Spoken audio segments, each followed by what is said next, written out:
properties who were notified of tonight's public hearings. Public notices were mailed on May 10th, and a sign was placed on site on May 13th, all in accordance with general statutes. This table shows the property owners who received the mail notifications. The subject property is located in the Area 3, Riverfront Gaston, Northeast Gaston of the Comprehensive Land Use Plan. Key issues for the citizens in this area included road improvements, better connectivities to other areas of the county throughout the region, preservation of open space, increased job opportunities, maintaining the rural feel of the area, and increased commercial opportunities. The future land use designation is rural. It is understood that this is the default designation for Gaston County. The Planning Board heard this request at its May 6th meeting, and considering the general rezoning, the Planning Board found that this is a reasonable request and in the public interest, and it is consistent with the goals of the Comprehensive Land Use Plan, as it will keep the parcel residential in nature as envisioned by the Rural Future Land Use Designation. Rural areas are characterized by green, rolling hills and plenty of open space, along with farmstead-style housing. This designation exemplifies Gaston County and the existing natural resources that exist throughout the jurisdiction. Road improvements and better connectivity to other areas of the county, preservation of existing conditions, while allowing low to moderate growth in the Riverfront Gaston, Northeast Gaston area of the Comprehensive Land Use Plan. And they recommended approval by a 6-0 vote. Mr. Chairman, this concludes my presentation. Thank you, ma'am. Any comments from the applicant at this time? You want to speak? Any citizens' comments on this issue at this time? Seeing any questions from the Board of Commissioners? Seeing no additional comments, I will declare the public hearing closed. Just to recap, the Planning Board recommended approval of this by a 6-0 mark. Is there a motion on the floor to approve? Motion made by Commissioner Hovis, seconded by Commissioner Johnson. Any discussion? All in favor? It is unanimous, Madam Clerk. Mr. Joy, will you please provide a consistency statement or ask to the clerk? Yes, sir. I'm providing it for the record of the clerk now. The County Commission will now take citizens' comments on public hearings, zoning map change REZ 175, Lauren Eves, applicant. Ms. Jamie Kimberlew, Director of Planning and Zoning, Building and Development Services, will provide a brief overview. Once she has completed her comments, citizens' comments will be taken. Ms. Jamie. Thank you, Mr. Chairman. REZ-24-03-19-00-175 is a general rezoning request for parcel ID 311772 located at 117 Maccabee Lane. The applicant is Lauren Eves, and she is requesting to rezone the entire parcel containing 1.15 acres from the R1 Single Family Limited Zoning District to the R2 Single Family Moderate Zoning District. This first map shows that the subject lot is located just north of Bessemer City. The aerial photography shows that the lot is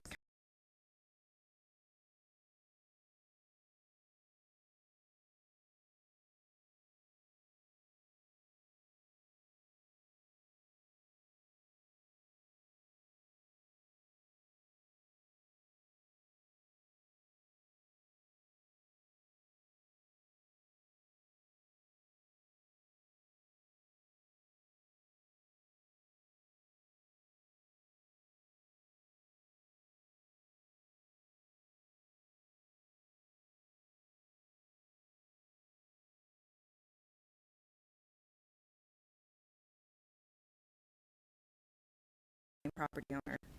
A sign was posted on the corner of Dameron and Maccabee, and staff has not received any calls about this request. This slide shows the names of the property owners highlighted on the last slide. This lot will be serviced by a private well and septic system. The subject property has access off of a private easement that comes off of an NCDOT maintained road.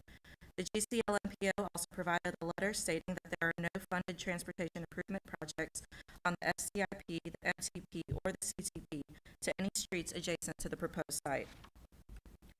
The subject parcel is located in Area 1, Rural Gaston, Northwest Gaston of the Comprehensive Land Use Plan. Key issues for citizens in this area include preservation of open space, open road, open space, road improvements, and better connectivity to other areas of the county and throughout the region, more transportation alternatives, preservation of agriculture, and maintaining the rural feel of the community. The future land use designation is rural. This designation exemplifies Gaston County and the existing natural resources that exist throughout the jurisdiction. Residential homes are located on large lots and set back from the roads that they front on. It is understood that this is the default designation for Gaston County. The planning board heard this request at its May 8th meeting and found that it is a reasonable request and in the public interest, and is also consistent with the goals of the comprehensive land use plan, as it will keep the parcel residential in nature as envisioned by the future land use designation. This recommendation was approved with a 6-0 vote. Mr. Chairman, this concludes my presentation. Thank you, ma'am. Are there any citizens wishing to comment at this time from the applicant? Any citizens wishing to comment? Any questions from the Board of Commissioners? Motion to approve. Just to recap, let me close the public hearing, and since there's no additional comments, we'll close the public hearing. Just to recap, the planning board unanimously recommended approval. I will take a motion from Commissioner Keeger to approve. Do I have a second? Seconded by Commissioner Fraley. Any discussion? All in favor? It is unanimous, Madam Clerk. Mr. Joy, if you don't mind providing a consistency statement to the clerk. It is done. Thank you, sir. The Gaston County Commission will now take citizens' comments on public hearing zoning map change REZ 176. Ms. Rhonda Leatherman Best, the applicant. Ms. Laura Hamilton, Planning 3 Building and Development Services Coordinator, will provide a brief overview. Once she has completed her comments, citizens' comments will be taken. Mrs. Hamilton. Thank you, Mr. Chairman. REC 24-03-25-00176 is a general rezoning request from Rhonda Best for parcel ID 216353. The parcel is located at 244 Neal Road in Bessemer City. The applicant is requesting to rezone a 6.7 acre parcel from R1 Single Family Limited Zoning District to the R2 Single Family Moderate Zoning District. Please do note that this property was proposed to be subdivided. That has since been approved, and a plat was recorded on 5/8 of 24. The deed was recorded on 5/22 of 24. The tax parcel has not yet been changed. This property is in the rural area of the northwestern region of the county between Bessemer City and Cherville. There is an existing double-wide manufactured home on the original parcel where the niece of the owner lives. The intent is for a new double-wide manufactured home to be placed near the back northern area of the parcel. The owner is planning to move into this new home. The location is primarily residential in nature, and with different housing styles and types in the immediate vicinity, farming and wooded areas, and an essential services class 2 solar farm across the street. The surrounding zoning districts in the vicinity are R1 and R2. If this request is approved, any uses in the R2 Single Family Moderate Zoning District will be permitted. The site is served by a private well, private septic system, and the site is accessed off of the NCDOT maintained street. There are no proposed road improvements in this area for the 2029 STIP and the 2050 Highway MTP CTP per the Gaston MPO. This map here shows those who were notified for tonight's public meeting. The public notices were mailed on May 10th, and the sign was placed on site May 13th, all in accordance with general statutes. This table shows the property owners who were notified of the mailings. The subject property is in Area 1, Rural Gaston, Northwest Gaston of the Comprehensive Land Use Plan. Key issues for citizens in this area include preservation of open space, road improvements, and better connectivity to other areas of the county and throughout the region, more transportation alternatives, preservation of agriculture, and maintaining the rural feel of the community, and steering development towards existing infrastructure areas immediately surrounding towns and cities. The future land use designation is rural. This is understood that this is the default designation for the county. The planning board heard this request at its May 6th meeting, and in considering this zoning request, the planning board found that it is reasonable and in the public interest, and it is consistent with the goals of the comprehensive land use plan, as it keeps the parcel residential in nature as envisioned by the rural future land use designation. Rural areas are characterized by the green rolling hills, plenty of open space, along with farmstead-style housing as well as agribusinesses. This designation exemplifies Gaston County and the existing natural resources that exist throughout the jurisdiction. Residential homes are located on large lots and set back from the roads upon which they front in the rural Gaston, Northwest Gaston area of the comprehensive land use plan. They recommended approval by a 6-0 vote. That concludes my presentation, Mr. Chairman. Thank you, ma'am. Any citizens wishing to comment from the applicant side of this? Seeing none, any citizens' comments on this issue? Seeing none, any questions from the Board of Commissioners? If there are no additional comments, I'll declare the public hearing closed. Just to recap, the planning board recommended approval of this by 6-0 vote. And is there a motion to approve? Motion made by Commissioner Hovind, seconded by Commissioner Fraley. Any discussion? All in favor? It's unanimous, Madam Clerk. Mr. Joy, if you'll please provide a consistency statement to the clerk. Doing so now. Thank you, sir. The FY25 Gaston County budget, I'm going to ask the county manager for any comments prior to taking citizens' comments. Dr. Eagle. Thank you, Mr. Chairman. I'll be brief. As you recall, my recommended budget includes no new positions for the county organization. It uses no fund balance to balance the budget, a trend that we continue. It absorbs some unprecedented inflation, and we currently have the lowest tax rate on record. We've reduced the tax rate, or you have reduced the tax rate 23 cents in the last 4 years. Before we step into the public hearing, I would like to say thank you to the Board of Commissioners and to our staff. We have continued to provide excellent public service every single day. Our staff goes above and beyond to do so with limited resources. That is all. Thank you, Mr. Chairman. Thank you. Are there any citizens' comments? Is Josh Brown here? Is that you? Okay, you go ahead and speak now. That way, you go ahead and speak. I was trying to find you.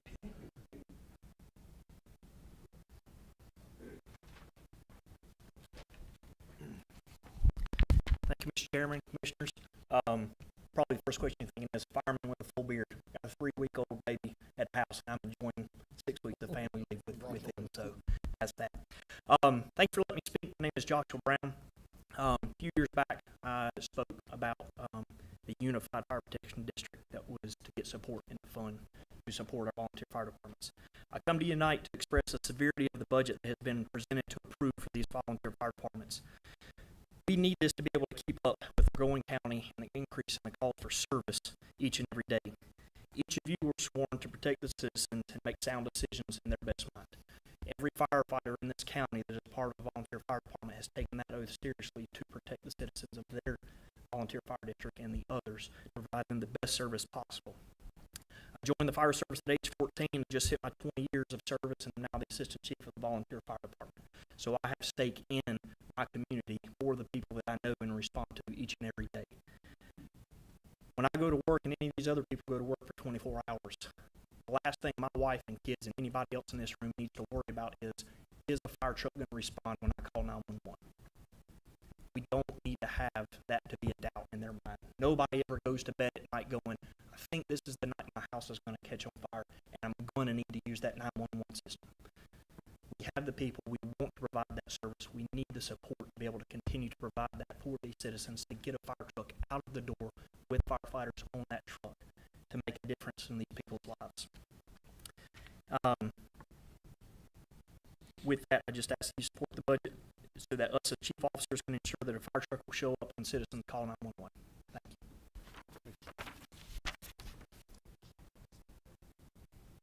you.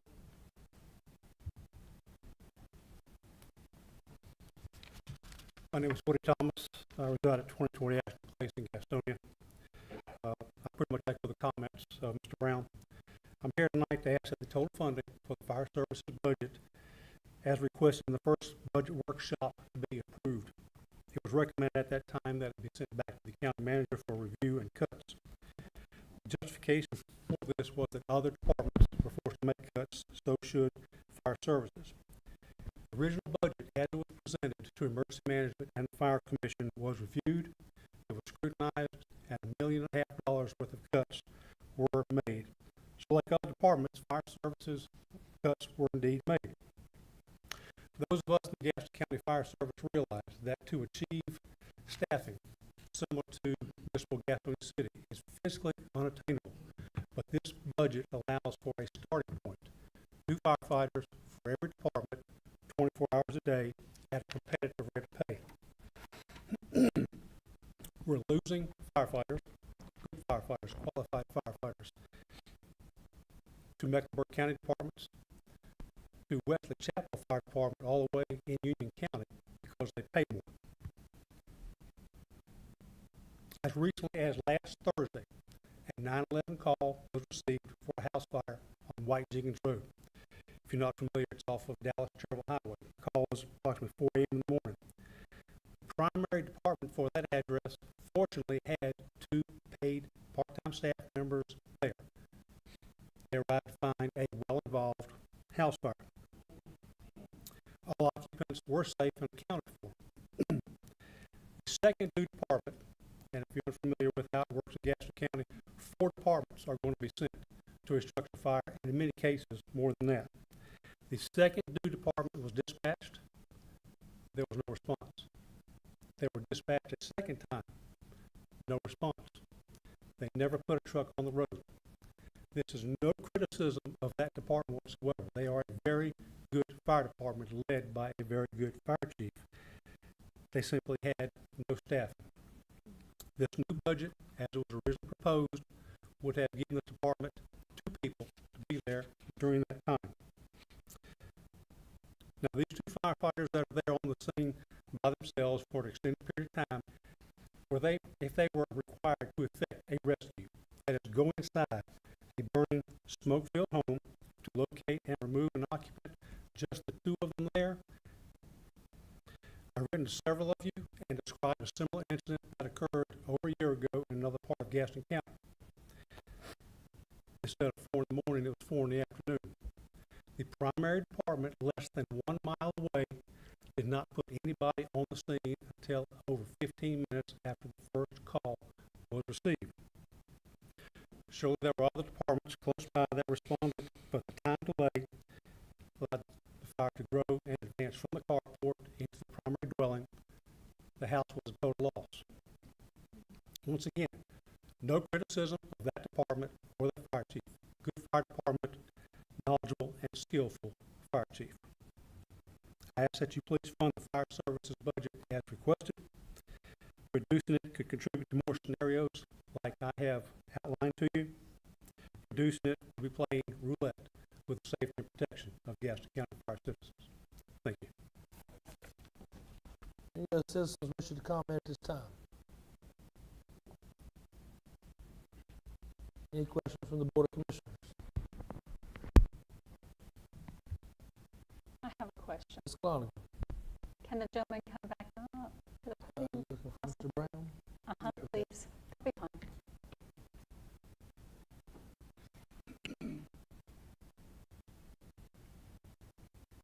Yes, ma'am. My question is, can you tell me how many volunteer fire departments are in Gaston County? We have 17. And out of the 17, are they, how many, is everyone paid, or is there some paid and are others volunteer? Some are paid and some are volunteer. Typically how it is with them, you have members that are still volunteer and they don't work shifts. They come whenever they get pager activates and they go on a call. And others have members that do cover shifts and work shifts at the station daytime and nighttime to do that. And a lot of these departments just haven't had the funding to be able to provide that for their members. And one thing that'll happen a lot of times is the pay, and that was one thing why we asked for a standardized pay rate for every department, is they would leave my department to go to the other side of the county to work for another department just because they were making $4, $5 more there. So in turn, when they're working at that station and we have a fire that night, I'm one firefighter down because they're over there. So being able to have that will equalize that to where people aren't having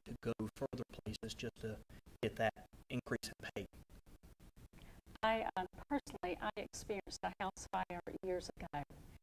And if it hadn't been for those responding to the call, then the house would have burned completely to the ground, and my daughter and I could have possibly died because it was a total loss. And so I understand the importance, but I also have something that I don't understand, and I don't know who can answer to what I'm about to ask, is that I really think that just as paid volunteers or firemen that represent cities versus those that serve on volunteer fire departments should have a say-so when it comes to the fire commission. Mm-hmm. And I'm not sure that I know, Bob, you can probably answer my question, but I know that personally my brother serves on the fire department, Hughes Pond. Mm-hmm. My father started years ago, and that I have been told that he's unable to serve on the fire commission because he's also a board member. So is that a policy that has changed recently? To my knowledge, when the fire commission was put together, that was one of the stipulations that they could not be board members. They also could not be the fire chief. I know one of my members on my department who had been the chief for 20 plus years was on our board, and he resigned from the board so he could serve on the fire commission to be able to give insight and knowledge and everything like that. I just think it's important to have as much expertise.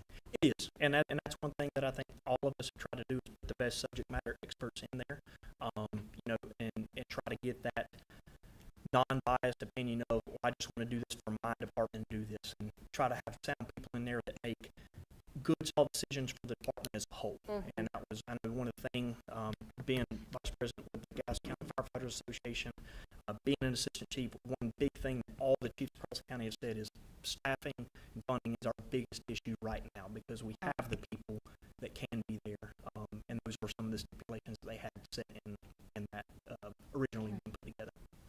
Well, thank you all for your service. Yes, ma'am. Thank you. Appreciate yes, absolutely. Any other questions from the board of commissioners? Yes, sir. Mr. Key. General budget question. And just we'll get back to, we can have another discussion when it comes to the fire. So it's all really right now still singled around this regular budget.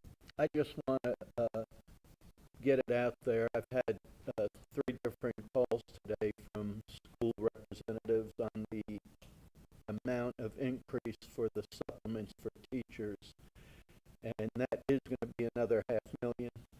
Yes, sir. This will be the 9th year in a row.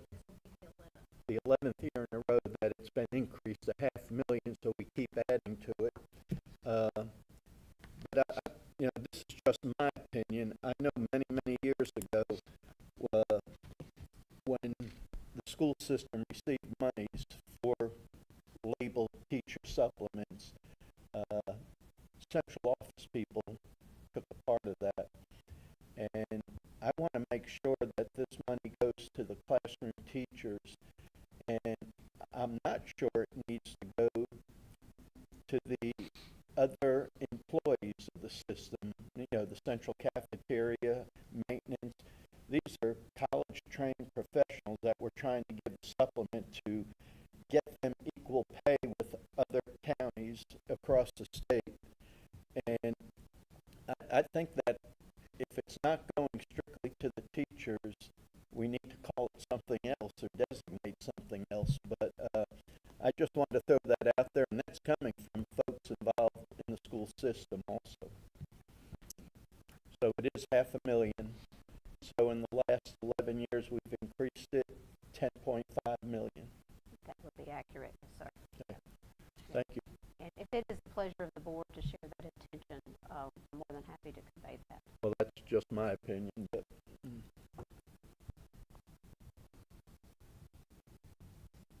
I'll start with it. First of all, thanks to staff again for all your hard work. I know that's been the biggest piece of what's happening here. We're growing, and we continue to grow, and we rely on services every single day, such as our police, our firefighters, and everything that's going on. Currently, we do have the lowest tax rate on record, with a reduction of 23 cents in the last 4 years. obviously, that's been a driving factor for our Moody's AAA rating, which is something that we've been very proud of, to be able to do that when it comes to when we have to issue bonds or such things and we have to borrow money. But I'm more proud that we've used no fund balance in those last years, and that's been something that's been a growing feature for us because it tells us that fiscal responsibility is being there. We've maintained a 5% average growth on the budget despite inflation, which a lot of people don't understand that inflation hits the county as well. It's not just the regular taxpayer. The county gets it from everything that we do, especially when you look at services that we are providing. Growth in non-discretionary expenses. I think that's what we need to really see what's happening there. Those are the items that we don't get to touch, the thing we can't do, and they have grown despite the increasing demands and growth, especially in population. We've been able to, I think we're at a -1 if you were to think about what the comparison is on the daily of what's happening with that average increase. So those are a lot of things that are happening. So people don't understand. We have departments that we have no discretionary over. And what I mean by that is, if it's something that the state mandates or the federal government mandates, we're at liberty to do that. And that's one of the things. So the departments that we do have some issue, I know we really worked hard on looking at how we could issue each one of those and try to make sure that they're doing a big ROI for what the county has. Staff has been holding some positions vacant. If people don't know, we've eliminated from the county manager's office, which was one position as assistant county manager. We also eliminated the DEI. We eliminated the a different services factor. We're all up in upper management. So I know at least 4 total up there, maybe 5. But I know we've done that to try to get these roles out. It's about $400,000 worth of savings just in salary. So it hasn't just happened to the regular worker. It's happened in all parts of the realignment that we do work in. So in saying that, this budget was put together by our staff, and you ladies did a great job. Thank you for everything, Vincent and Justin and Matt, for the long hours. Right now, it's showing of how it's going. And Brian, thank you for all your services to that. But when we look at this budget, it's kind of different because this one got harder. We thought we would be able to push along some services that we really want. We put off capital needs. A lot of people wanted to talk about what we had left and what we're trying to do, and that was put off as well. So a lot of capital needs improvements that we really had to do have been put off. We've been very thankful that the state has come in and allowed us to do several projects that we wanted to put forward. And the 5th floor is still in lieu of what's happening, even though we did receive some money last year in the budget. We received a lot of different things for some interlocal agreements for different municipalities that we're working with, and all of a sudden we find ourselves in a different quandary. We're getting ready to go through on July 1st. We're going to be acquiring a different municipality. So there's a lot that's happening that we're encumbering through what we're doing in this budget. So I want to thank you guys for getting involved and making sure we could do that. As a chairman, it's really hard because it's been the craziest day I think of my life, trying to just manage people to where we have people where we need to be. So thank you guys for being patient on that. But Mr. Chairman. yes, ma'am. If I may. Please. I would like to reiterate one point that you made related to the non-discretionary expenses within this budget. We have dealt with inflation for several years now, and non-discretionary expenses like utilities and fuel, for example, the cumulative increase there is 6%. Our operating budget is only going up 5%. So absorbing that amount of money inside the budget is a significant feat. So I just wanted to reiterate your point. That's a tremendous impact. Thank you. Well, I think you hit on another point, is the impact we've had to service, as far as the gyms and our law enforcement. They've been out, our firefighters are out. Especially with the storm that hit,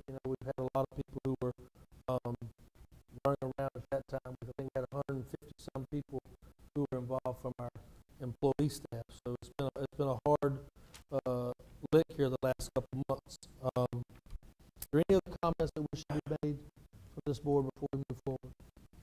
Chad, Yes, sir. could we announce what we're gonna set the tax rate with in this budget? I think that'll come here in just 1 second on the motion. And Commissioner Morley, did you have something? Are we talking about the fire department, or are we talking about the general budget? This is not the fire, this is not the fire tax. This is simply just the regular budget for, our services. There'll be 2 separate, motions that will be coming. I hadn't asked for that. I was gonna have the public hearing open for anybody who wishes to comment. So the first one will be the adoption of ordinance of the budget for 2024-2025, budget ordinance for the county. You ready to close public hearing? And then we'll have to close the public hearing before we start that, so I want to make sure if there are any other comments that need to be made before we close it. Mr. Fraley? I just want to make one comment on the tax rate, and although we did cut it, and we cut it the lowest it's been, as long as I've been around, most people still pay more, and are paying more than they did in previous years. I mean, most people paying more property tax than they did the year before, even when we made that historic cut. So, we still got work to do, and, you know, I think what we did was a good thing, but we still got more room to make improvements to continue to cut taxes and operate on a very, you know, tight ship. Thank you, Mr. Chairman. Thank you. I think the answer to Commissioner Waller's question, that rate was what we're talking about right now is what the manager proposed at 59.9, per hundred. Is where, is what she had, presented. Yeah, I'm aware what she's proposed, but, you know, the public hearing doesn't have to be open for me to make my comments. Okay. Well, if there are no additional comments, I will declare the public hearing closed. The next item, do I hear a motion to approve the FY25 recommended budget as adopted for the FY25 budget ordinance? Commissioner Hovis. Mr. Chair, I'd like to make the motion, and I want to preface it with a couple small changes in the manager's recommendation. I make the motion we adopt the 2025 budget as presented with the following adjustments. Adjusting the sheriff's office part-time salaries back to the FY24 adopted and the FY25 requested in our original budget book. That's item 1. Item 2 is to appropriate $1.3 million in our self-insurance fund balance to implement a telehealth, prescription drug, and hospitalization savings program for all current and active retired employees that are currently on the county's health plan. And third is to additionally appropriate $2.1 million from our capital improvement fund balance to be used to supply Gaston County schools the Chromebook replacements that they have requested. This would not affect the budget because it's a one-time funding, and we will take that from our capital improvement fund balance. That's my motion. Just to reiterate, just to say, that was, how much for the Chromebooks? I'm sorry. 2.1.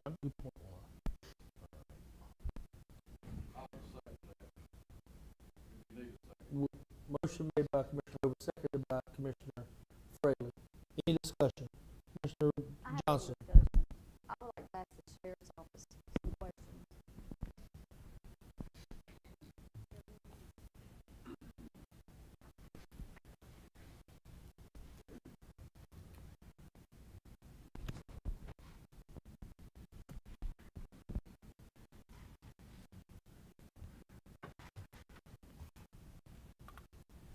Good evening, sir.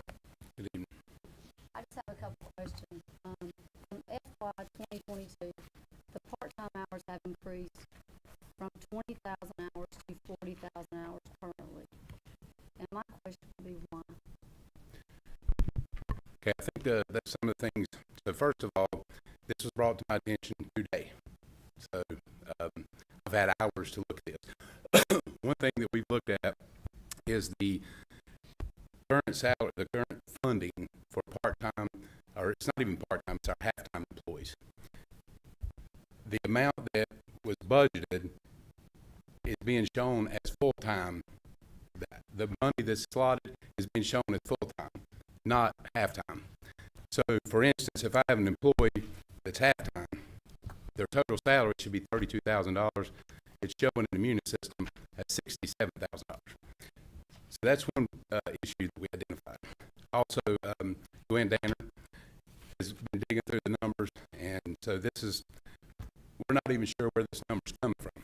Again, I got hit with this about 4 hours ago, and I had reached out to a couple of people to give me some clarification that I didn't get. My next question on the half-time hours is how many detention officers are part-time working in the jail? Not support services to the jail, but actual detention officers that work with inmates every day.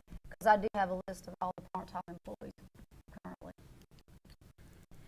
As far as the actual detention officers, and give me just a minute, I can pull those up.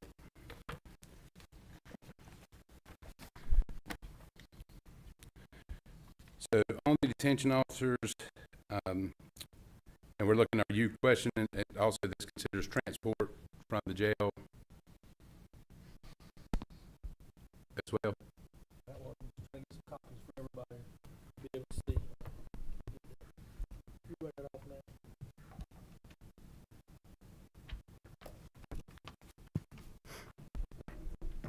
He could just put it on the monitor. Writing at the bottom. Let's go read those off. Go ahead, Chief, sorry. Okay, my question was, so that's mixed between the jail with detention and deputies, also including transport and all those things. So if I can add a little bit of clarification to that as well. The detention officers, one of the experiences we've had is in 2022, we had around 313 mental transports. Okay, last year that number went to, I think it was close to 800. So we have to pull jail staff out of there to cover those transports as well. So some of these are deputies' positions; they're utilized for transport as well. So I'm sorry. On that, I guess my question would be, can these half-time deputies not take the transports too and be called in? They could, but a lot of them are burnt out and choose not to do it anymore. There's a lot that goes on because they're constantly doing. We're trying to do that. We're actually trying to come up with another program like some of the surrounding counties to be able to fund that. But we're just pulling people from all kinds of places to utilize them for that. And that I understand because I did that when I was there. Right. We pulled from everywhere. But your half-time people, which there's several there, they could be called in. And they are. We utilize them. And so what I'm saying, so it showed that I had six additional half-time employees, but there's over 10 on this list that's not even utilized. They're not being paid because they're not utilized. Okay. For example, we have someone that's listed on here as a half-time deputy, but they actually are assigned to a school. They do not receive a dime from the county. They're getting paid by school. We also have staff that's assigned to like the library. It's reimbursed. So when you look at this half-time list, it's not an accurate depiction of what's really happening because there's reimbursements and things, and that's what Ms. Tanner is going to be digging into to find out because she does not agree with those numbers at all. That's what, what's showing is inflated. And I wish that I would have had time other than a few hours to show that. We did dig up some numbers, and just the positions that I was slotted when I came in the door was budgeted for $1,020,000, but we only received $525,000 to fund that. So those numbers are very skewed, and those are numbers that we're digging into, and we're going to come back here and show that these numbers are very incorrect.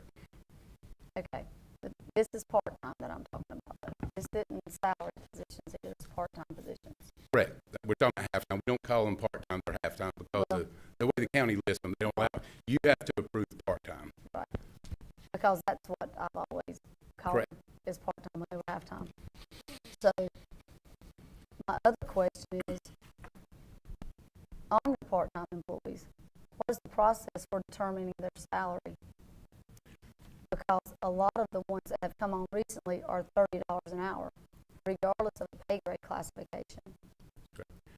Actually, so when I run the employees through, when I came in, we were told that I've tried to bring people in less, but we're supposed to follow the pay scale with the county if they're half-time, part-time, or full-time employees based on knowledge, skills, and ability. So there may have been someone in that position at $15 an hour. They left. We brought someone in that had been in a career in law enforcement for 30 years with a 4-year degree who had been in a high-ranking position. They came in at $30 an hour. We followed the county's pay scale to a T. My other question is, presently you don't have the money right now in your part-time budget to cover the next 3 pay periods. So, and also in your salary line item, there's no money there. And that's 3 pay periods. So how do you plan on covering that within your budget, or have you talked to finance to see how that will be covered? Because that's 6 weeks, so that's 3 pay periods. Mr. Johnson, we just got this information today, and we've already uncovered that the majority of that is incorrect. So we're going to be working on that tomorrow with finance. No one has notified me through this whole budget process that we started in January, and we're in May at a budget meeting to approve a budget, and no one has shared that information with me. That's very concerning to me that we get to a meeting and I'm asked this question. Well, when I looked at the budget and I saw that part-time or the half-time increased to 1.1 million and something, when currently it was, I don't have the correct numbers in place, it was like 700 and maybe 42,000. And it increased that much. I realize the pay increased, but my issue is you have to live within the means of your budget. I'm very aware of that. I've been managing budgets for years, and I think what I'm trying to get across here is what our half-time employees, if they should be making $22,000 a year, unfortunately in Munis they're listed at a full-time employee's rate, which inflates the numbers. But no one asked me or discussed that prior to tonight, and we found that out. That's not on our side. We don't put that into Munis. That is something I would like for finance to look at and get questions answered as to this. Because when you look at that, that stands out way above anything else. And it's increased that much. That's my... Here's the numbers that was just pulled today, and most of these half-time employees are showing salaries of full-time employees, which definitely, when you look at 38 employees, that really inflates numbers. That's not on our end. So those are not the numbers that we have. Okay. I will look into that. We'll make sure finance checks that out. That's all I have right now. Thank you. 1 second, Sheriff. If it please the board, the way we can clear it up, it doesn't have to be right now for what's going on with that part of it. Come back and we can do like a budget, like we talked about.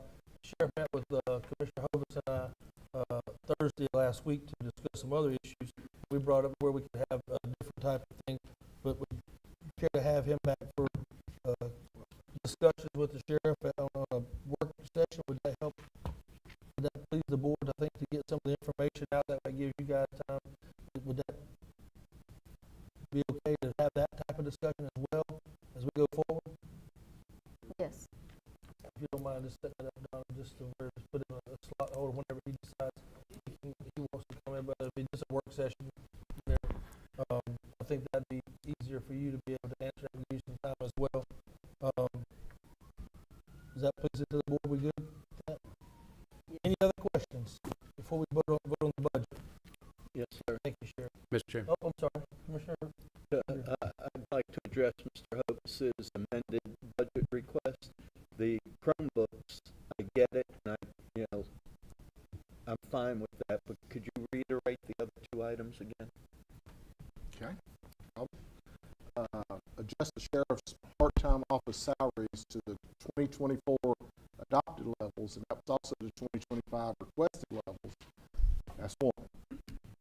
That was item 1. To appropriate $1.3 million from our self-insurance fund balance to implement a telehealth, a prescription drug, and a hospitalization savings program for all current and retired employees that are currently a part of the county's health plan. Thank you. Is there any other discussion at this time? The budget. I'll make just Mr. a Worley. brief comment. With this year, we had the opportunity to add another 500,000 to the teacher supplement, and I fully agree with Commissioner Keeger that this should be going to classroom teachers. But the fact of the matter remains that we remain woefully behind, even as much as the board has done over the past 11 years to increase supplement. We had opportunity to add another $500,000 to it, to bring a teacher supplement to approximately $4,800 a year. That would put them more in line with our surrounding counties. Counties are same size. We would still be slightly behind, but we have the opportunity to do that this year. But we're looking at that there seems to be a move to try to get this budget just under the 60-cent level, which I'm a county taxpayer as well, and I certainly would like for my taxes to be lower. But I think we're doing that on the back sometimes of our teachers who are able to go to Lincoln County and make a higher salary. I don't like the supplement system, but we have to operate like that because that's the state of North Carolina. That's the system we operate in. But I just think we have the opportunity this year. We could have added 500,000 to that. We could have lowered the tax rate a penny or not. We could have left it at 61, which last year at 61 cents was a historic cut in the rate. However, as Commissioner Fraley said, we all are paying more in county taxes. But we have that opportunity this year, except for we want to get the budget to 59 and 9, which is 1/10 of a cent, which is not going to save the average property owner virtually nothing. I mean, there's a few dollars savings. I've already received my escrow statement and what my increase was going to need to be, but yet we're going to drop a penny and a tenth, 1.1 cent. And I guess if you go to a gas station, you see gas is $2.99.9, and then there's another gas station and gas is $3.09. Well, you're probably going to go to the $2.99 to save that penny, or half a penny, or 1/10 of a penny, whatever it comes out to be. But it sounds good, but we're really doing that on the backs of our teachers and some of our employees, and on a lot of our projects that we need funding for. We're having to cut some of those projects back, having to delay some of those, and so therefore, I will probably not support the recommended budget. Mr. Hovis. Thank you, Mr. Chair. I can't disagree with Mr. Worley's position on those. This budget that we're looking at, adopting the manager's recommendation, is basically trying to hold everything flat. And the small amount of reduction that we're talking about is coming from the difference in the non-discretionary funding and what that takes. That leaves us a little bit of wiggle room that gets us to 59.9. I don't think it's being done purposely for that purpose, but I understand exactly your comments. But we're not doing any new county-funded positions or programs or initiatives. All that's flat. We're also leaving our community investment fund transfer flat in terms of our projects and things that we're trying to put together. We pay as you go. We don't have to finance everything.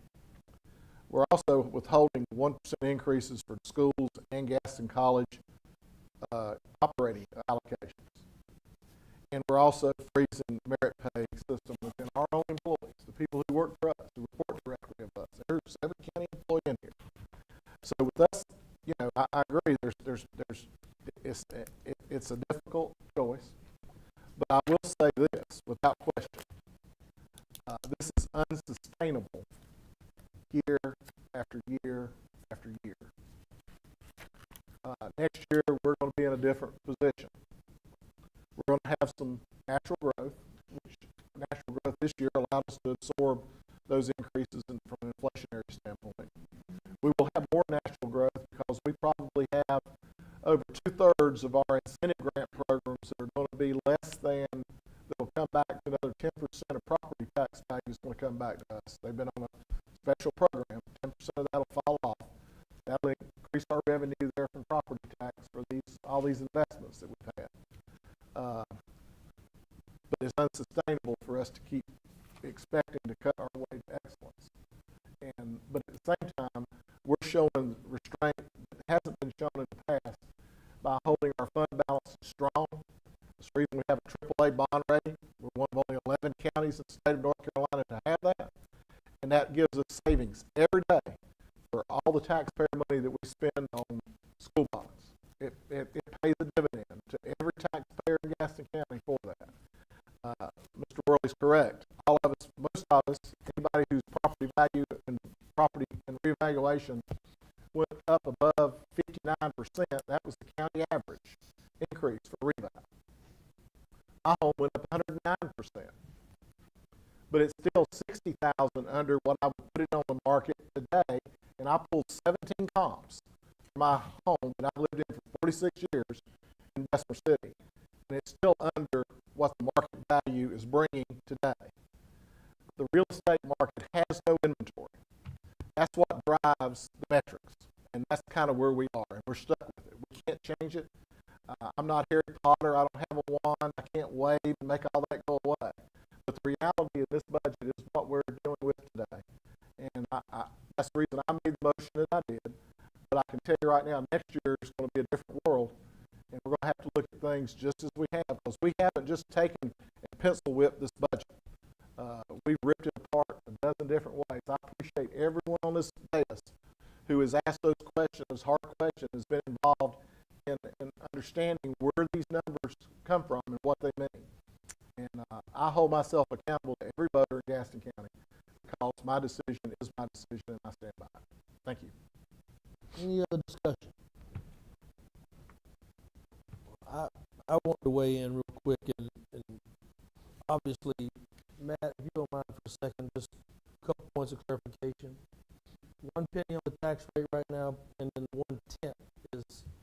So a penny is about 3.3 million, so a tenth would be 330,000. So obviously you could see at the old tax rate, those were much less because of the values of the home. Under 2 million for 1 cent. And that's one of the things, and thank you, much better mathematician, I would just be available. So what happens is, when we start talking about revals and different things that are happening, obviously your values of your home going out, the taxes are coming down. So everybody used to always talk about, 5-10 years ago, how Mecklenburg had lower taxes in Gaston County. So now everybody's starting to level out. We're starting, actually, you're making more in every year of what we're doing in taxes. So those are the things that we're experiencing. The problem is, we never knew we'd have record inflation to basically offset some of those budget items that we had. Not just, government is not exempt to inflation. The same way fire departments are, our police departments, they all have the same thing.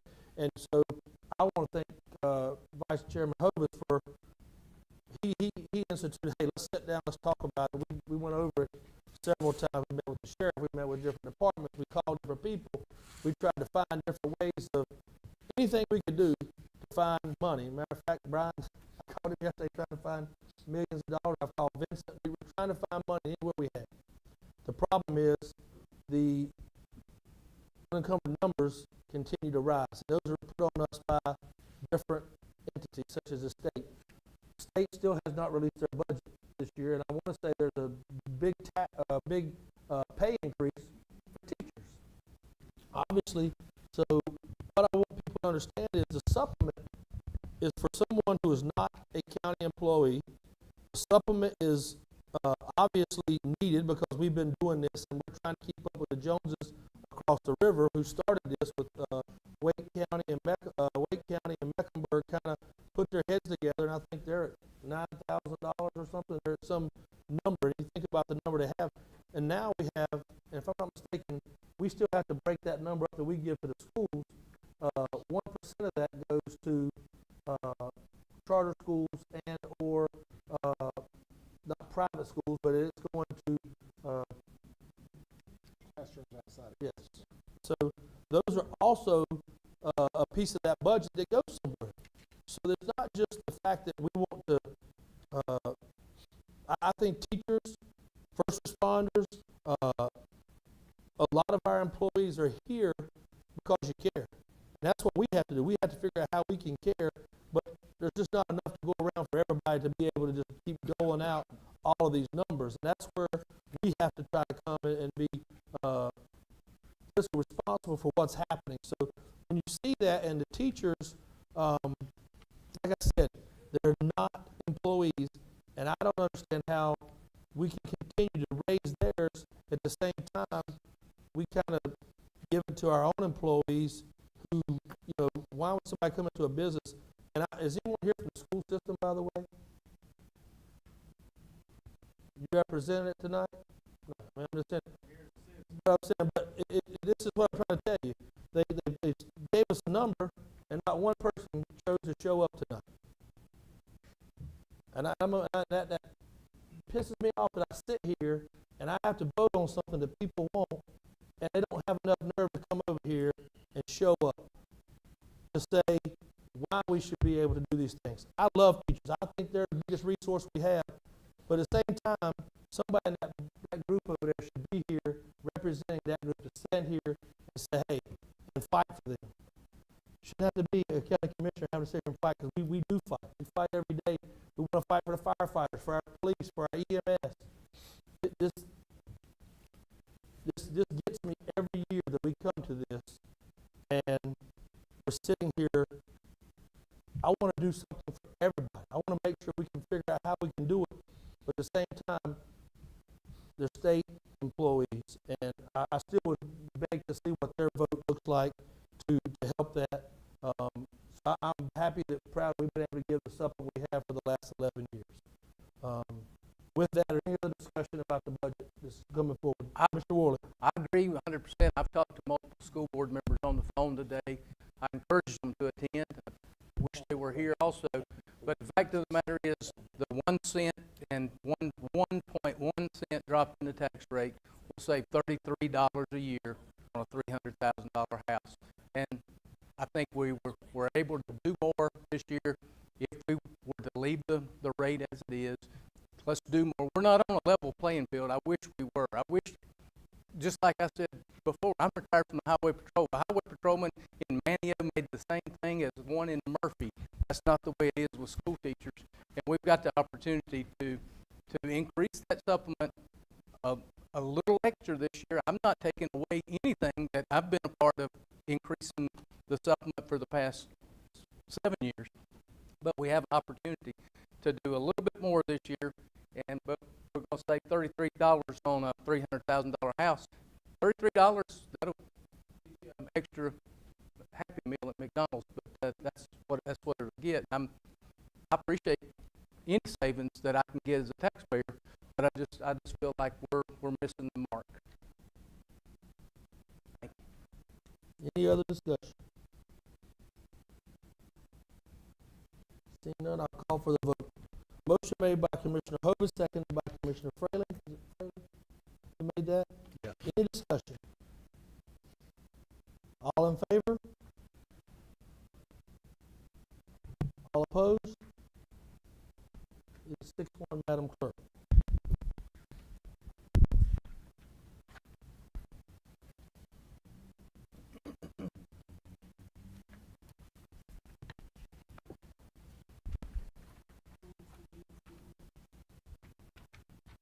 Mr. Johnson.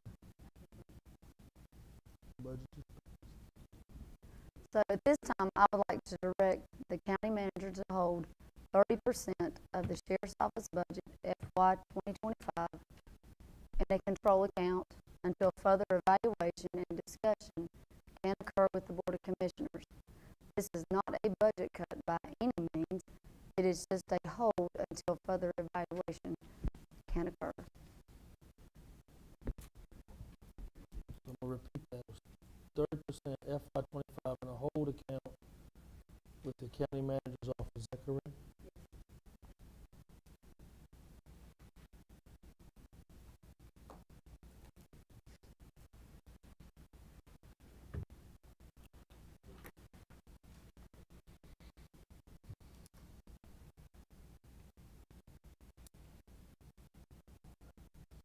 The next item is Commissioner Hovis, we're gonna look at here to adopt a resolution to approve the FY 25 order to levy and collect tax ad valorem for the Gaston County Fire Protection Services. Mr. Chair, if that was a motion by Commissioner Johnson, that will take a second and a vote by the commission in order to enact it. I think that was more direction. Was that direction? So is that the pleasure of the board for direction for me? Yes. That's for me. Anybody on the It board needs have to be objection to that? Seeing none, we'll take that as direction. Is that okay with you, Mr. George? I think that will work since it's clearly unanimous. Okay. Anything else you need for that? All right, sorry about that. Back to item C, the commission will take adoption of the resolution to approve the FY 2025 order to levy, collect ad valorem tax for the Gaston County Fire Protection Service District. To set the fire FY 25 tax rate for the Long Shoals and South Gastonia Fire Protection to 0 and authorize the staff to make the necessary revisions to the Gaston County budget ordinance and to reflect and the adopted fire tax rate and the approved amendments. Do I have a motion for that? So moved. I'm sorry? There was no rate given until someone was trying to, Mr. Chair, I would make the motion to accept the Fire Commission's recommendation based on the comments that have been given tonight from several of the other chiefs. I think that's pretty unanimous across the county in terms of this transformational change that we're trying to put in place for our volunteer fire service in the unincorporated portion of the county. And that rate was, from the Fire Commission, is 11.5 cents. so Commissioner Hovis is asked to adopt a resolution to approve the FY 25 order to levy and collect the ad valorem tax fire protection service tax at the rate of 11.5 cents, set as the FY 25 rates for the Long Shoals and South Gastonia Fire District protection to be 0. Then to authorize the staff to make the revisions and the Gaston County budget ordinance to reflect and adopt the fire tax rate and approved amendments. Do I hear a motion? Motion was made by Commissioner Hovis. Is there a second? Second for Commissioner Ward. Discussion. With discussion, Mr. Chair, I would like to defer to our Fire Commission Chairman and also Chief Hunter, Emergency Services Director, in case they have any comments they'd like to make in support of the Fire Commission's recommendation. Gentlemen. Thank you. Good evening. So as you've heard tonight, and I've spoken to each one of you, and I've given a copious amount of data in the past, but the fact of the matter is that the current operational status of our contract fire departments is in jeopardy, and it does present a critical threat to the public. And those are just the facts. For Commissioner Cloninger, just to elaborate a little bit more, so the paid staff, a lot of folks get confused with, I'm not saying you do it, the pub, yeah, okay. But when they hear paid staff, they're thinking of full-time with benefits, which is not the case with the current staffing. So these departments that we're referring to, they're still dealing, trying to manage with an antiquated system with volunteers, and those volunteers are paying a part-time rate. And as has been mentioned, the current, what's been cut over the years, the current budget is not supporting that. And so the fire departments are basically robbing Peter to pay Paul. And so they're actually dipping into some funds that were allocated for other operational expenses just to put folks in a truck to get down the road. And unfortunately, as I provided the data, the fact of the matter is things don't matter till they matter. And we see things, if we see a fire truck or a police car or an ambulance on the road, and we think everything's fine. But the problem, what we don't see is that mentioned, that may not be a fire truck for that area. It may have been that that fire truck for the area, there was nobody there that day. It may have been that that fire truck for that area it took them 15, 20 minutes just to get a truck en route. It may have been that that fire truck only had one person on it. So unfortunately, we see things, but the fact of the matter is that it's not always as it appears, and the staffing is an issue. There are firefighters. We have firefighters, but they are crossing county lines for another 50 cents on the dollar, and so that's a problem, and it's causing an issue here in our hometown. We've talked about the primary departments not responding. I'm aware of two major issues involving fire where the primary departments did not respond. Once again, bad folks? Absolutely not. It's staffing. They don't have it, and they can't respond. The contract, the current fire departments are operating on a 2014 contract, and we are trying, you all, the commissioners approved a comprehensive fire study that was presented last year, and in that study, it was a recommendation for a new contract. Well, within that contract are performance measures. Unfortunately, without funding, the contract is going to change. It's going to go from a 24-page contract to probably a 10-page because they can't meet performance standards if they don't have staffing. I can give some more data, but the biggest thing we keep talking about fires, let's talk about EMS. So the Unified Service District, unlike what it used to be, every taxpayer in these areas, they're paying the same tax rate. Unfortunately, they are not getting the same service. So amongst all the contract departments, it's a smorgasbord of the call types they run involving EMS. We've got at least one that does not run any EMS calls, and then the rest of them are there's a different variation. That's not consistent. It's not right for our public. And as is mentioned by a couple of folks, when somebody calls 911, they expect a response, and they expect trained personnel adequately staffing a vehicle to get there, and the fact of the matter is it's not happening currently. So that's the status, that's the state of our fire service. I know Chairman Smith will talk some more, and I can provide some additional data if you prefer. Thank you. Like you said, my name's Rob Smith. I'm the chairman of the fire commission that was appointed by y'all as the county commissioners. I'm a 41-year firefighter for Gaston County, and over the many years that I've been in the fire service, departments have changed. You know, like y'all were talking earlier about trying to save a buck here, try to save a buck there. Like Chief Hunter was saying, you know, we're in a point now of basically being desperate. Volunteerism in Gaston County and all over the United States has a 38% decrease in the last 3 years. 38%.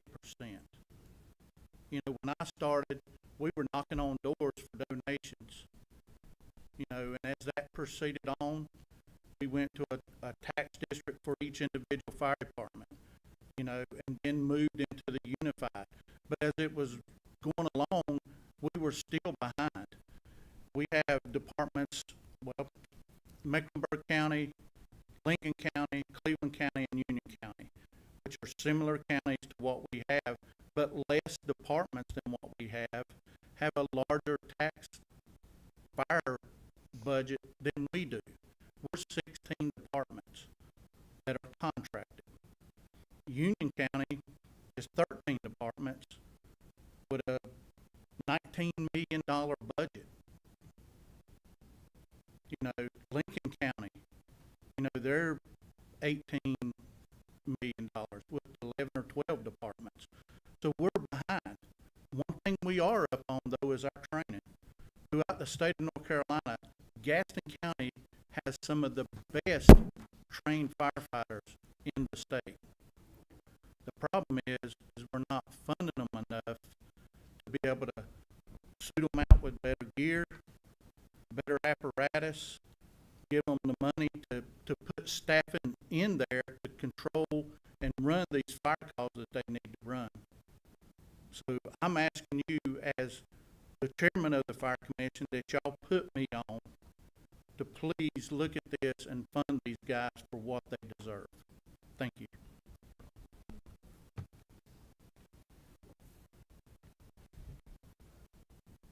You good up there, Scott? Okay, thank you, Chief, and thank you, Mr. Chairman. That way you guys can get that. Any discussion?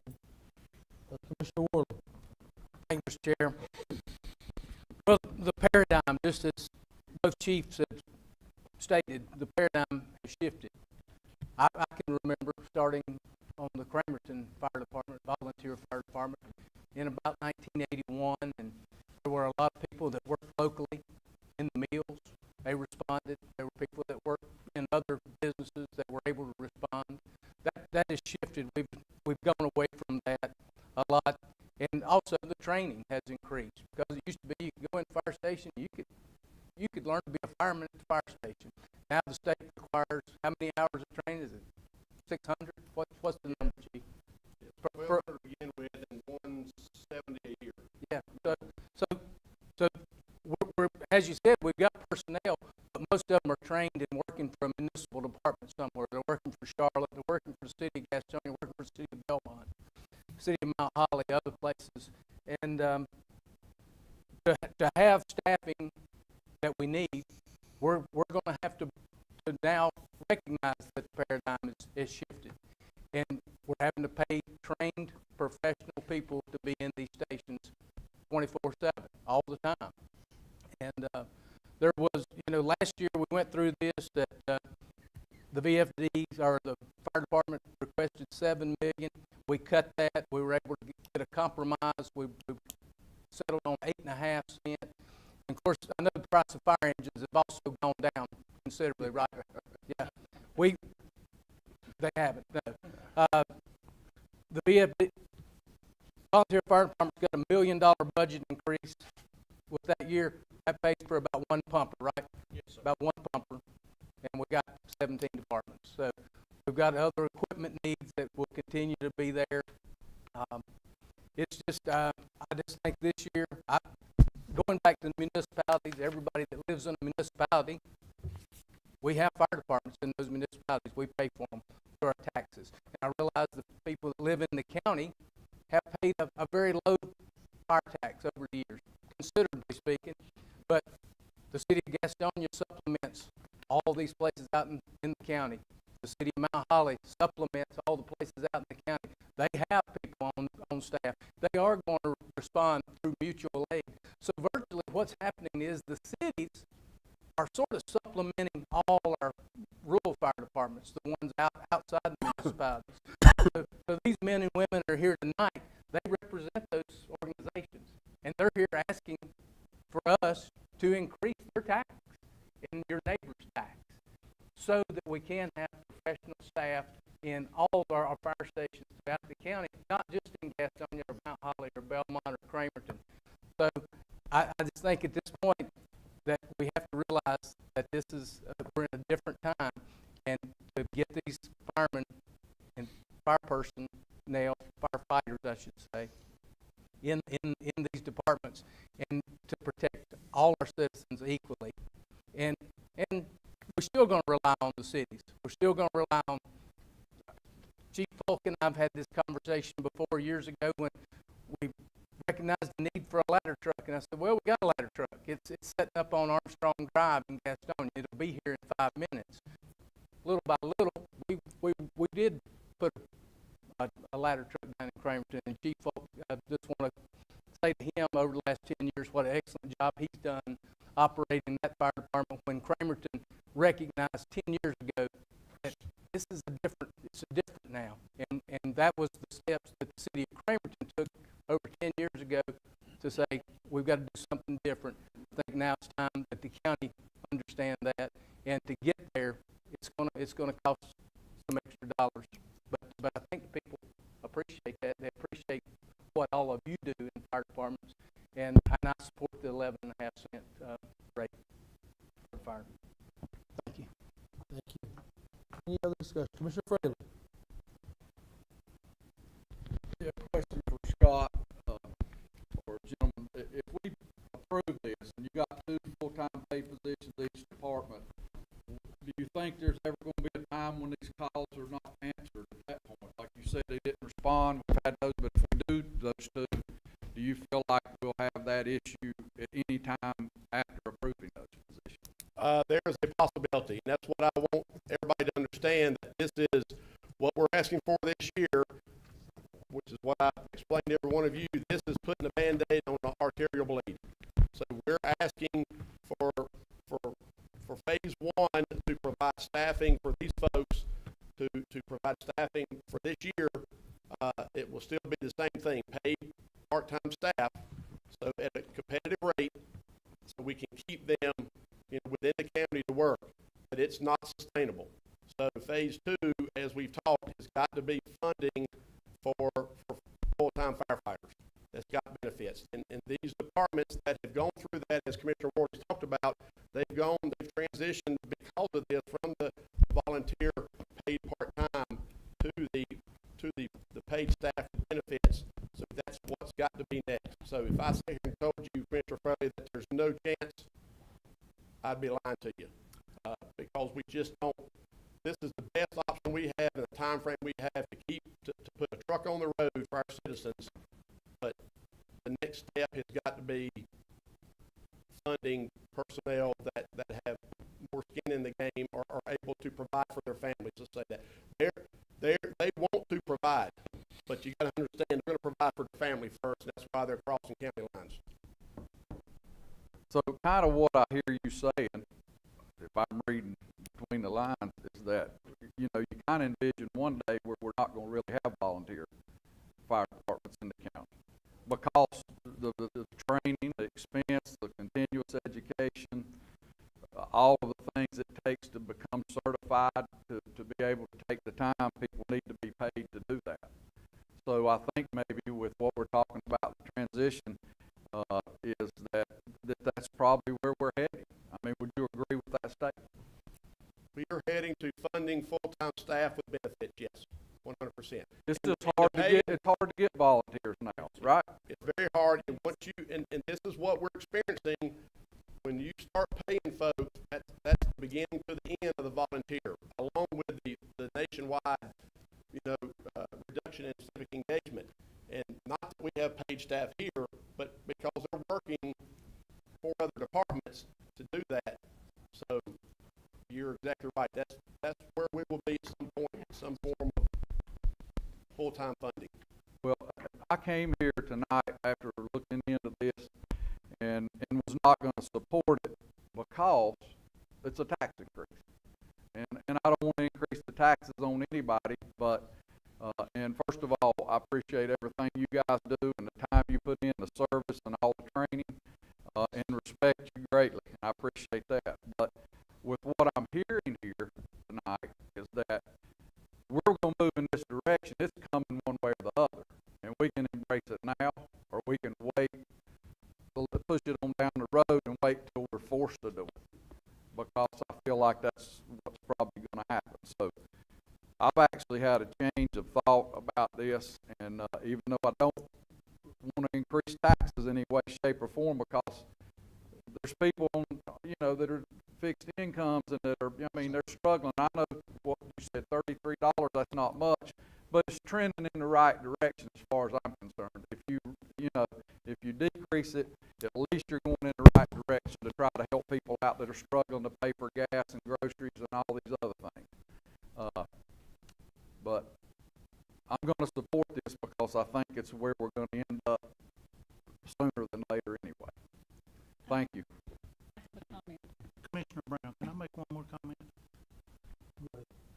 So one thing I totally forgot about talking about was what the fire departments do save. When we work every year on training and keeping up with what hydrants we do have in our area and things like that, we do an insurance rating for each fire district. Several fire districts this year have dropped. Ag Center went to a 3. Several other departments have went from a 6 to a 5.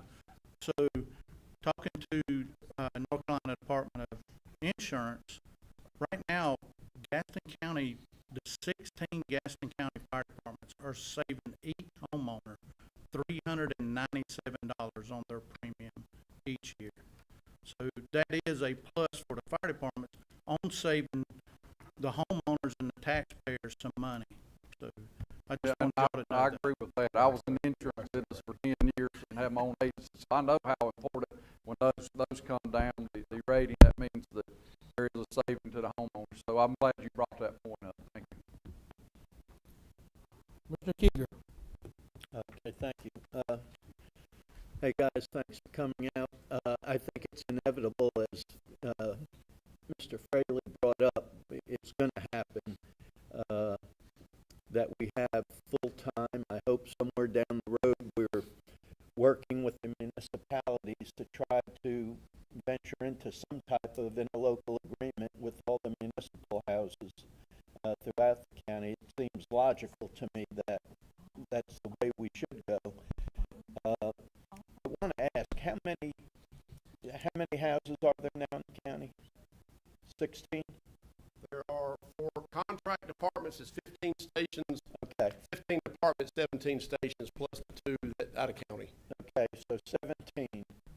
How many of those have full-time employees right now? None. None, okay. How many have part-time? All of them?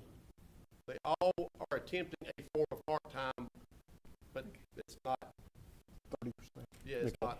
Of the increase of from 8.5 to the 11, I believe 11 cents, what would it cost to put 2 full-time employees at each location?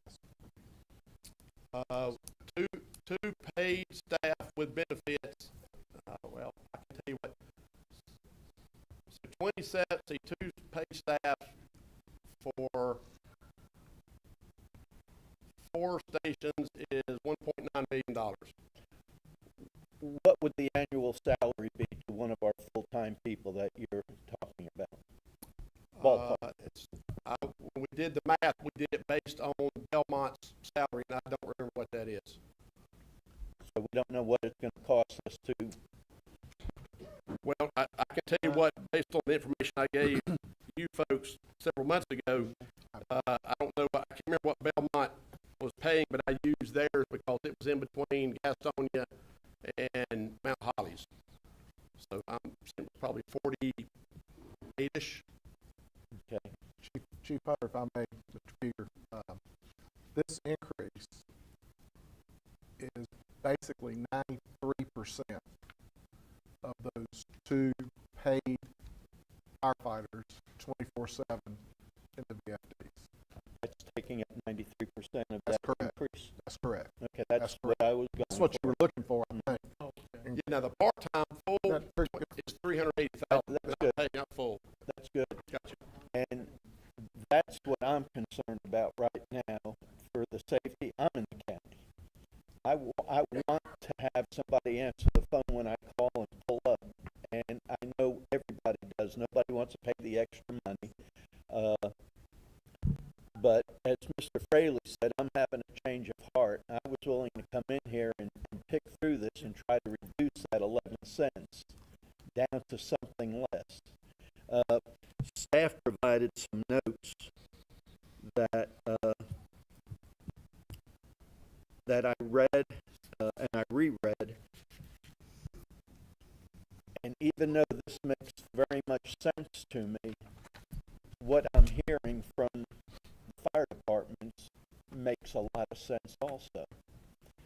And I'm not going to try to nitpick the 11 cent if that's 93% of the increase. I'm not going to go to battle for a 7% thing. So I've had a change of heart also, and I'm joining Mr. Fraley on that.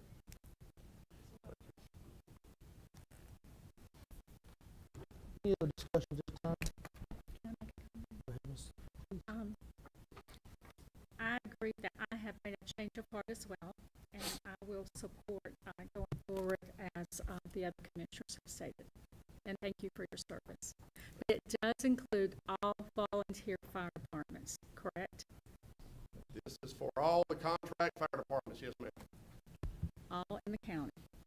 All the contract fire departments. So what is the difference between a contract and not? So there are some that are, so for example, there's some that would be, like Bessemer City, for example. Well, they're a municipal department, but they're not paid by, they're still part-time. So this is the 15 departments, and I can list them out for you in Gaston County we have contracts with, as well as Waco and Krause in Lincoln and Cleveland that we have contracts with. Okay, can we get a list of that? Sure. Okay, thank you. Would probably be easier just to say the Or ones that are not. can you say the ones that are not? Cramerton is not part of the fire district. Yeah, so Belmont, Cramerton, Mount Holly, Stanley, Gastonia, Bessemer City, Dallas, Kings Mountain, and Sherrill. Or what? They are not part, we do not have contracts with them Okay. for funding. Okay, thank you.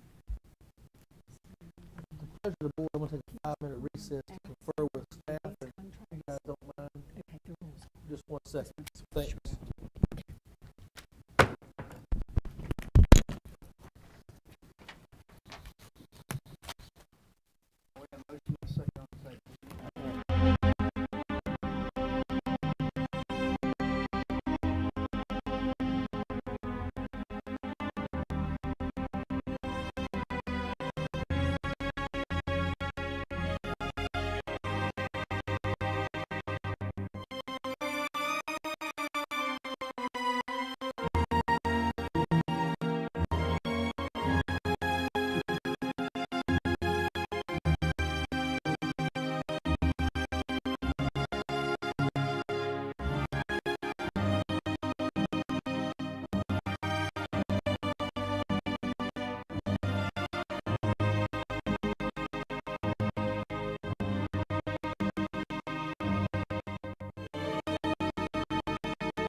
sorry about that. Point of clarity for everybody in the room, I want to know what we were trying to decide on. I asked Matt to come up and talk about. One of the things this board doesn't want to do at all times is try to present things to our elderly population, people on fixed income. I want to know, and this board wants to know if there's a way that we could try to reduce on the elderly and find out if there was some kind of cap. Could we find out that's not part of what we can do? So, Matt, if you talk about that, what the elderly can do, who this may affect, and they're not a part of what goes on, is something they can have to help them. So we'll. Yes, sir. So in North Carolina, there's something called the Homestead exemption, that is applicable to any resident over the age of 65. It's also applicable to permanently disabled residents as well. They just have to own property, and what it allows is a 50% reduction in their property tax. But they have to be capped at a household income of $36,700 for 2024. We anticipate that increasing for 2025. We don't know what that is at this point. It probably won't go much over 37 if I had to take a guess, but it's still eligible for that. And so that does apply to the fire tax as well, correct? Yes, all forms of taxation. And that was what the questions were, because like I said, this board is, what we try to do is find least burden to our elderly. As you know, last year the elderly took a big hit with the revow. So those are some of the things. So I want to come out, I want to clarify to everybody what we were trying to decide how we could find some alleviation for this. We're very proud of what our fire staff does, also our first responders. Our first responders as well take this a little bit on the chin, because if this is passed at that rate, you know, they see it as not the same. So I hope that everybody in this county knows what this group up here means to first responders. You guys mean the world to us, because you are the fighting force of what we see. So I hope you guys understand this is not. I'll call for the question, Mr. Chair. Motion was made by Commissioner Hovis, seconded by. I don't remember who made this. I made Mr. Worley. All. This is for 11.5. Let me go ahead and just reread that so I have it. Sorry. To adopt the this motion is to adopt the resolution to approve the FY25 order to levy and collect ad valorem tax, Gaston County Fire Protection Services District at the rate of 11.5, set the fire FY25 rates for the Long Shoals and South Gastonia Fire Protection Districts to 0, and authorize staff to make the necessary revisions to the Gaston County budget ordinance to reflect and adopt the fire tax rate and the approved amendments. Have a motion made by Commissioner Hovis, seconded by Commissioner Worley. All in favor? All opposed? 6-1, Madam Clerk.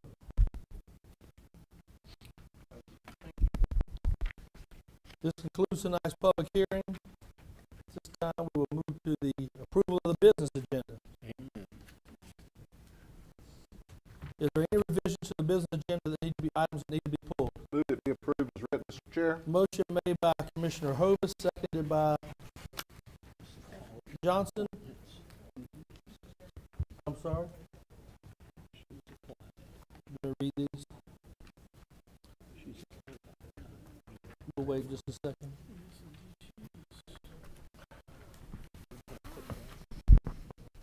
Hey, Matt, you shut those doors when they leave? Or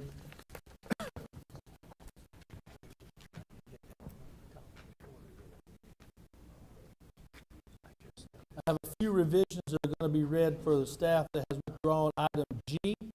It needs to be deleted from the agenda. That was a DHS Community Support Services Survivor Services approval to eliminate the two part-time vacant shelter positions, operator positions, create a full-time support liaison position.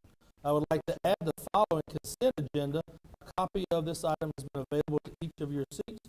That's Commissioner Hovis, DHHS Community Support Service, to approve a resolution to direct expenditure of opioid settlement funds to the Gaston County Jail Medication Assisted Treatment and Medication of Opioid Use Disorder program to be implemented by the Gaston County Emergency Services and the Gaston County Sheriff's Office. Year 1, $39,000. Total program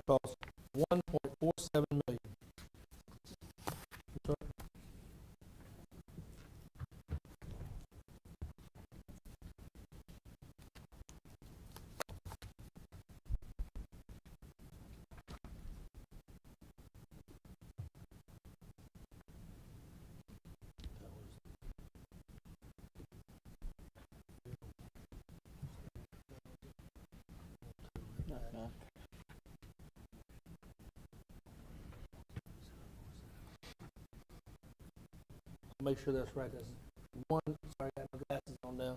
It's $1.047985 million. You got that right? Thank you. Even though I have my glasses on the whole time, I just can't read. Do I hear a motion to approve the business agenda with no items pulled from the agenda? So moved. Motion made by Commissioner Keeger, seconded by Commissioner Johnson. Any discussion? All in favor? It's unanimous, Madam Clerk. Approval of the minutes. You provided a draft of the minutes for regular meeting 3/26. Are there any revisions? Do I hear a motion to approve them? So moved. Motion made by Commissioner Keeger, seconded by Commissioner Fraley. Any discussion? All in favor? It is unanimous, Madam Clerk. Citizens recognition. I know we had one, but I think he left because he was in that other group. Does anybody wish to speak?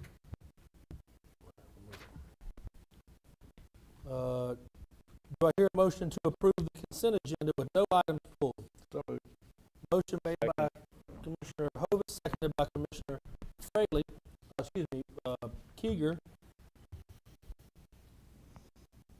I'd like to point out with this motion, the board voted tonight to reschedule the June 11th work session to proceed the June 25th regular meeting at 6 p.m. Motion made by Commissioner Hovis, seconded by Commissioner Keeger. Any discussion? All in favor? It is unanimous, Madam Clerk. No items were pulled, no items were added. Appointments. Commissioner Fraley. Yeah, I have two, Mr. Chairman. One reappointment to the Workforce Development Board, Mr. Wes Stires, and also for the Gaston County Fire Commission, a new appointment for Richard Alba. That's it. I'll second that. All in favor? It is unanimous, Madam Clerk. Mr. Worley. Thank you, Mr. Chair. I have three reappointments tonight. The Council on Aging and Home Community Care Block Grant Advisory Committee, Dr. Edward Smith. The Region F Aging Advisory Committee, also Dr. Smith. Workforce Development Board, Ms. Vanessa Trapp-Spann, and I'll make that a motion. Second. Seconded by Commissioner Hovis. All in favor? It is unanimous, Madam Clerk. Commissioner Cloninger. I have Ms. Selena Lee to the Workforce Development Board. I'll second that. All in favor? It is unanimous, Madam Clerk. Commissioner Johnson. I have two reappointments. The first one is to Environmental Review Advisory Board, Mr. Steve DeAvery, representing the Chamber of Commerce. The second reappointment is for Parks and Rec, Mr. Alan Cloninger, representing the Dallas Township.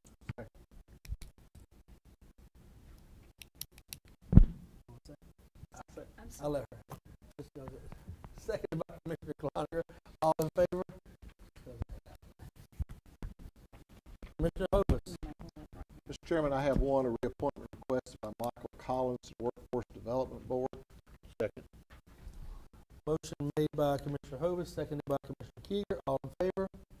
It is unanimous, Madam Clerk. Commissioner Keeger. Reappointment of Jamarcus Mitchell to the tab, and our county attorney, Mr. Joy, to the Gaston County Housing Board.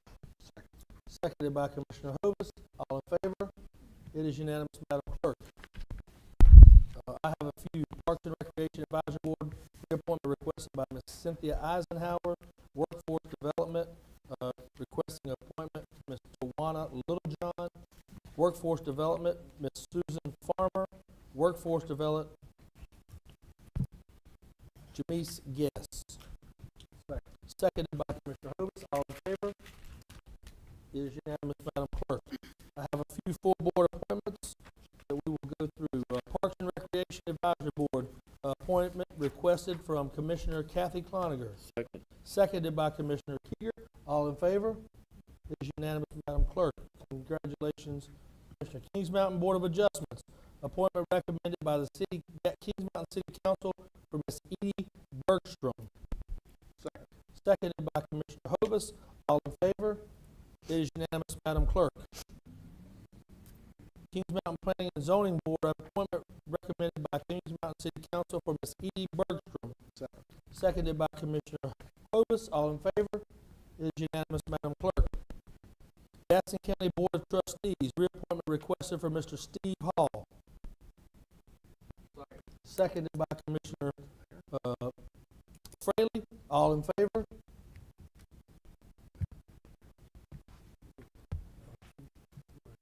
All against? All opposed? All right, 4-3, Madam Clerk. I would also like to ask this board to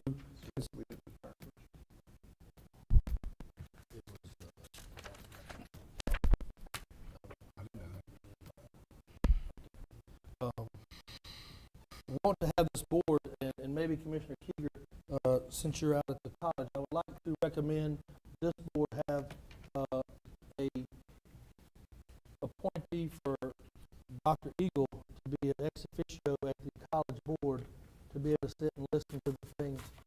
With that, Commissioner Keeger, if this board wish to ask Commissioner Keeger to talk to the board about that out there, if that's okay. To embed Dr. Eagle as an ex into the officio. meetings, or designee from her office. Okay, but the public's welcome at all the meetings. I would like to have her to have the information, because we are I will so see what we'll the try board to find says. somebody. I will definitely check into it. I appreciate it.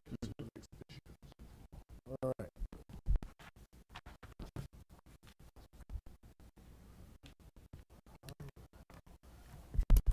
Reports, Commissioner Fraley.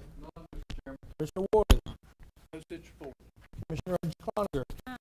I attended the Memorial Day at Gaston Memorial Park, and I also attended Gaston County Parks and Recreation Advisory Board meeting that was at the South Point Access area in Belmont, which was really being used by our citizens, and it was great to see people there.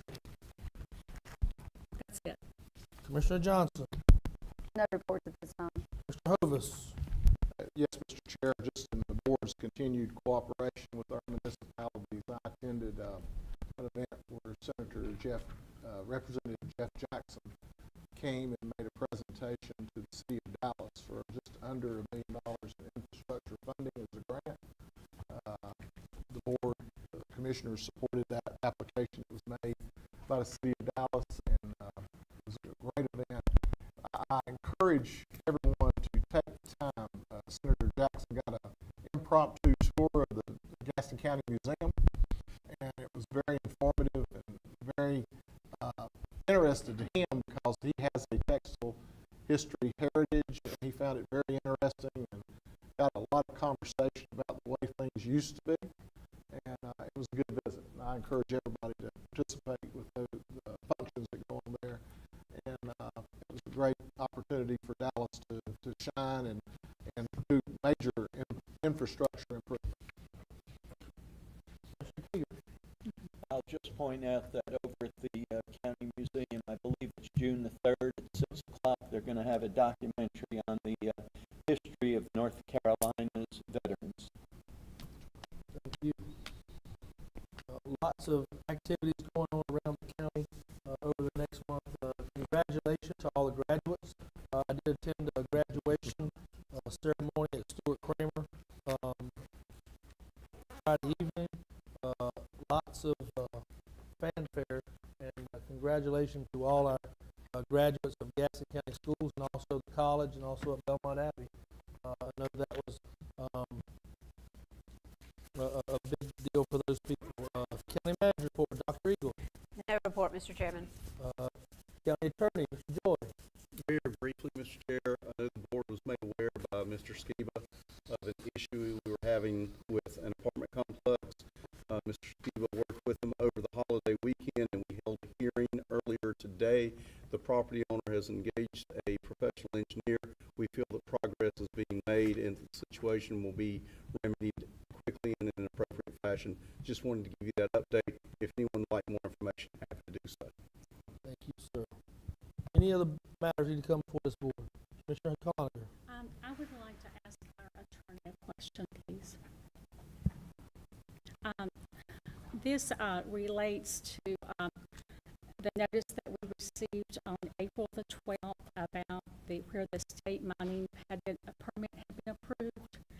And I would like to know where we are at this point in the process, and have you talked to outside counsel, Tom Terrell, since the permit has been approved? Where we are at, and Ryan Skiba has been point on that as well, where we are at is the next step in their process before they can do anything is they will have to have, they will have to bring in a rezoning application, and until that happens, then it's really just at a standstill. Our understanding is that they are undecided as of yet when and or if they may do so. So at this time, I have not spoken with Tom Terrell, but I will be doing so as soon as we get any indication from Piedmont Lithium. Okay. And if I stated anything incorrectly, I'm sure Mr. Steve will straighten that out. Since we brought the subject up, if you don't mind, Brian, will you tell about there's a 90 days in between from the time they would apply, if they were to apply, it would go into said October, November time frame. Can you just explain that to the board so they understand what's going on, so nobody gets out of whack on what words we use? Yeah, so we have been in contact with Piedmont Lithium and spoken to them about various different time frames on coming forward with applications and things of that nature. And we've given them a time of June the 3rd that we would need to have an application that would come before us before we could end up taking it through the paces that our ordinance would require, meaning public information meetings that would be required, going before the planning board, and then coming before this board. So if we do not have something by June the 3rd, we do not anticipate that we will have anything in this calendar year from now. If that answers the question. I just don't want to be caught off guard. That's the reason that I inquired with the question. So I would think that it would need to have conversation before to somehow plan something. I just don't like surprises. That's all. And that's the reason I asked the question. Thank you. With that being said, if you don't mind, you and Mr. Joy getting together, putting a little brief synopsis of what the maybe going forward to this calendar year looks like for what would happen. Just to give some briefing. Is that okay with everybody? Mr. Chairman, one last comment, please. And it's bugged me for several months now, but since we've got this new system, the television, the video, and everything, I think folks at home, when we're talking at the same time our lips are moving. But if you watch in here on the monitors, on our own little screens, it's like an old Japanese movie. We're 3 seconds behind. Our lips are here and the words are over there. So the money we paid for this system, I hope IT can get them to come back and work on it. Well, I wish you would go back. These kids nowadays need to learn what that was like to watch a movie back in the 70s when they were talking about Godzilla. Mr. Hovis. The time delay, I think, when we're trying to watch ourselves on our monitors and what goes out is totally irrelevant. The public doesn't see that. They see our mouths moving in concert with our words, so I don't think that's an issue. If you're trying to watch it in here, yes, you see that. And that's so the back end can hit a button and shut us all down in case we go off the rail totally. But that doesn't translate. If you've ever watched any of our televised meetings, it doesn't show up like that. Mr. Cloninger. I need to ask our attorney another question. So, I guess the reason that I'm sorry I missed my note here is that we've just not received any emails about any of this since April the 18th. Certainly, we'll be happy to put together a synopsis and give information, and happy to meet one-on-one if a discussion. Yes, I would prefer to be able to see things within an email. Certainly. Thank you. Any other matters in Joint 44? I do have one more question, and it's directed to the sheriff. He doesn't have to get up. Out of the 58 part-time employees, one question I want to know is how many detention officers are working in the jail that are part-time, that are not in support services?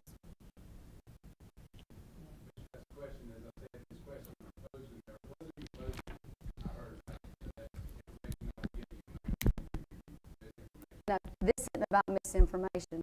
You're the sheriff, and you should know how many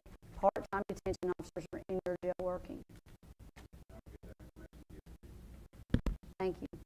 What we'll do is, Sheriff, if you'll get with, Donna, we'll find a place to, we can have it during the work session, that way we can keep it out of, Port Tackle, and we can keep it as a spot, that way if there's any questions to be asked. Any other matters? This concludes our meeting for today. Our next combined work session and regular meeting is June 25th at 6 p.m. here in the Harley B. Gaston Junior Public Courthouse. Thank you for watching. If you have any questions, please remit them to Donna S. Buff at 704-866-3196. Do I hear a motion to adjourn? Motion made by Commissioner Hovis, seconded by Commissioner Kieger. All in favor? Good night, Harry Potter.